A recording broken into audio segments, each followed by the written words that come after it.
Winter is upon us again, and as we know, it will be bringing snow and cold. But winter storms, blizzards, and daily winter weather can be even more dangerous than the hurricanes, thunderstorms, and tornadoes that often grab headlines. In the United States, extreme cold is the number 3 weather killer, behind extreme heat and flooding, taking 106 lives in 2021 and killing 40 people alone in Buffalo, New York over a period of a week in late 2022. Add in the over 1,800 people killed and over 136,000 injured in vehicle crashes every winter on average, and it's easy to see that winter weather is no joke. Fortunately, there are steps you can take to be safe this winter, starting with preparedness, explained by Clay Anderson at the National Weather Service in Albuquerque, New Mexico. Having a plan before a winter storm happens is important. Have an emergency kit ready with battery-powered radio, with extra batteries, non-perishable food, bottled water, candles and matches, extra clothing, and blankets. A winter storm watch is issued in advance of a storm, at least 24 hours. It means that conditions are favorable for a winter storm to occur, but some aspects such as location, timing, and snow amounts may still be uncertain. If the event becomes imminent, the watch will be upgraded to a winter storm warning. A warning indicates a threat to life and property, and travel will become dangerous, if not impossible. If you must travel, do not drive alone and keep an emergency kit in your car in case you get stranded. Be sure to include extra clothing, blankets, non-perishable food, bottled water, antifreeze, a snow scraper, a flashlight, tow chains, and a bag of salt. Keep the gas tank full. If you get stuck, pull over to the side of the road and stay in your car.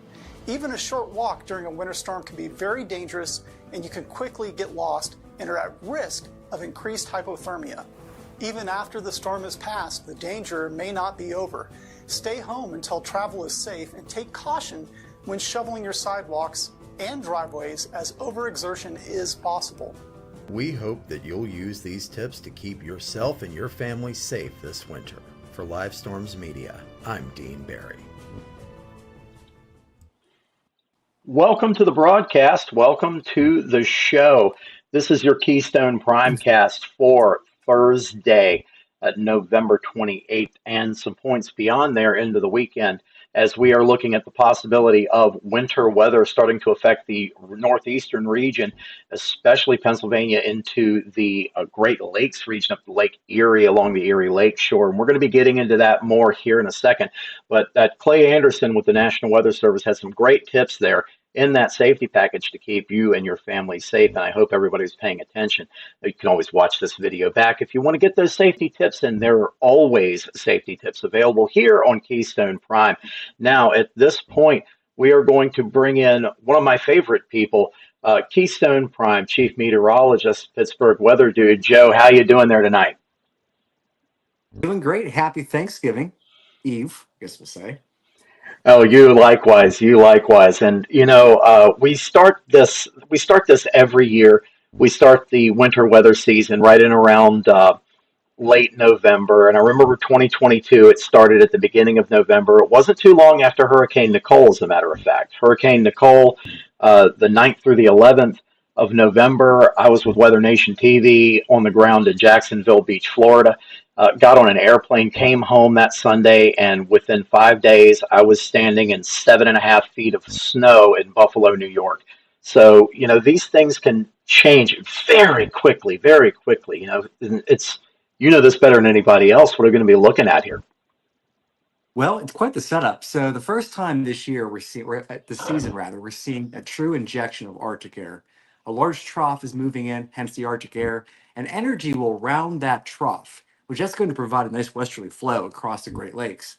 So you have a 50-degree warm lake, you have Arctic air plowing over that, and lots of moisture at play. So therefore, you're going to see some very heavy banding. And to me, it looks like the best chance is north and east of Erie. Now, Erie will do pretty well over the course of the weekend into the early of the week.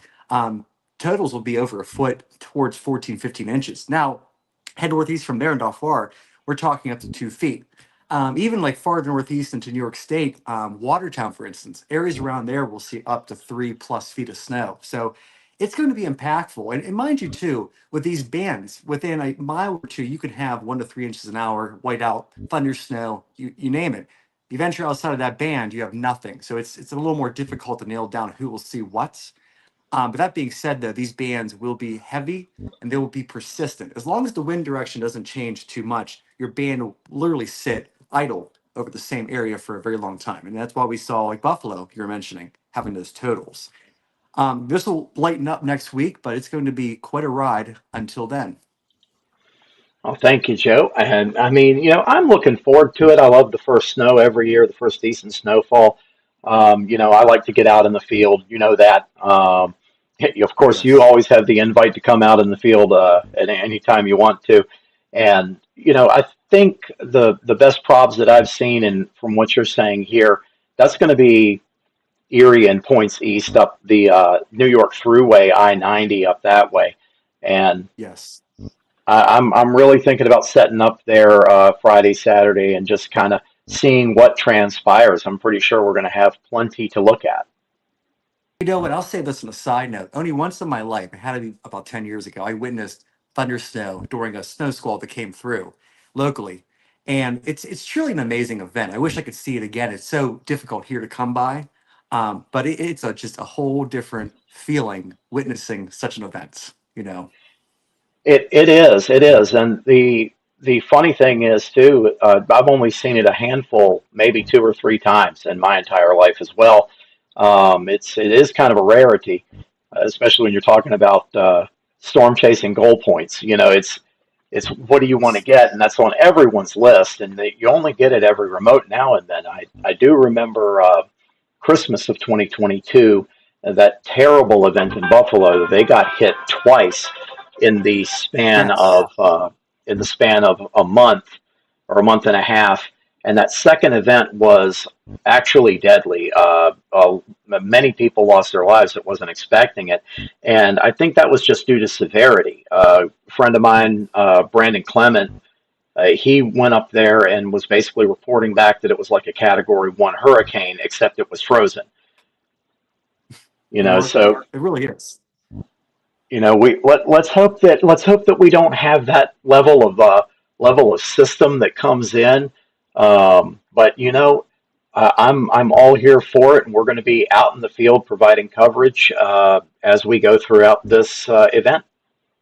You know what? And I agree. And one last point I'll make, October, late October, November, and December are your peak, or is your peak of lake effect season, given, right, the warm lake and then your very cold air moving over top. So it's just a recipe for disaster. Not being hype. I hate hype. But it's just being honest.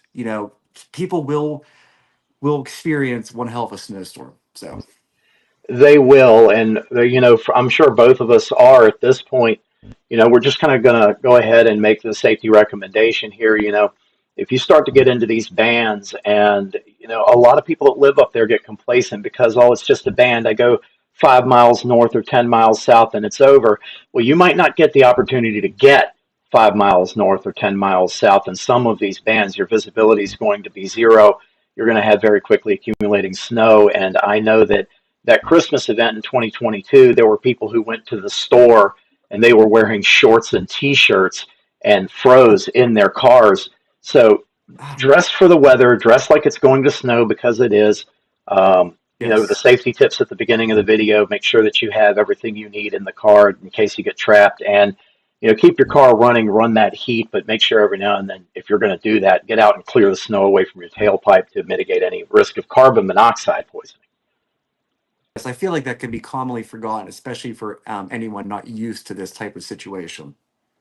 Absolutely. And I know that me and you are used to these situations, and we're going to be here bringing you the latest information and keeping you informed of what's going on in the field there throughout 100%. this event. Yes. Well, Joe, I appreciate you coming by. I appreciate you making the broadcast, and you're welcome anytime. Love having you on, bud. Now, thank you very much, and hey, happy holidays to you. So, You likewise, Joe. So, from all of us here at Keystone Prime, we hope you have a happy Thanksgiving, and we will be seeing you next time around.